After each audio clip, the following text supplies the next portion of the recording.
బండి సంజయ్ కరీంనగర్ జిల్లా వాడు దిగజారుడు మాటలు మాట్లాడితే కరీంనగర్ జిల్లా ఆయనకు ఓటేసినటువంటి మిత్రులు బాధపడే పరిస్థితి వస్తా ఉంది. కానీ ఇంత దిగజారుడు మాటలు మాట్లాడి ప్రతి అంశంలో భారతదేశాన్ని పాకిస్తాన్ ముడిపెట్టడం, హిందూ ముస్లింలు ముడిపెట్టడం, తద్వారా ప్రతి ఎన్నికల్లో మత ద్వేషాలు రెచ్చగొట్టి లబ్ధి పొందడం అనేది అలవాటైపోయింది వీళ్ళకి. దుబాయ్ లో జరిగిన మ్యాచ్ లో ఇండియా పాకిస్తాన్ గెలిచింది. చాలా హర్షించదగ్గ విషయం. ఇది భారతీయులందరూ కూడా 1000 కళ్లతో ఎదురు చూసిన అంశం.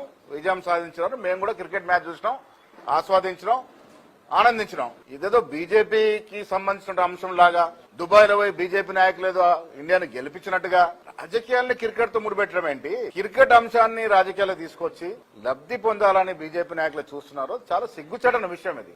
వాళ్ళ పట్టభద్రుల ఎన్నిక ఇది. రాష్ట్ర స్థితిగతుల్ని, రాష్ట్ర రాజకీయ పరిస్థితుల్ని అవగతం చేసి పరిపూర్ణ అవగాహనతో ఉన్నటువంటి పట్టభద్రులు ఓటేసే ఎన్నిక. ఇక్కడ కొద్దిగా విజ్ఞతతో మాట్లాడితే మంచిది.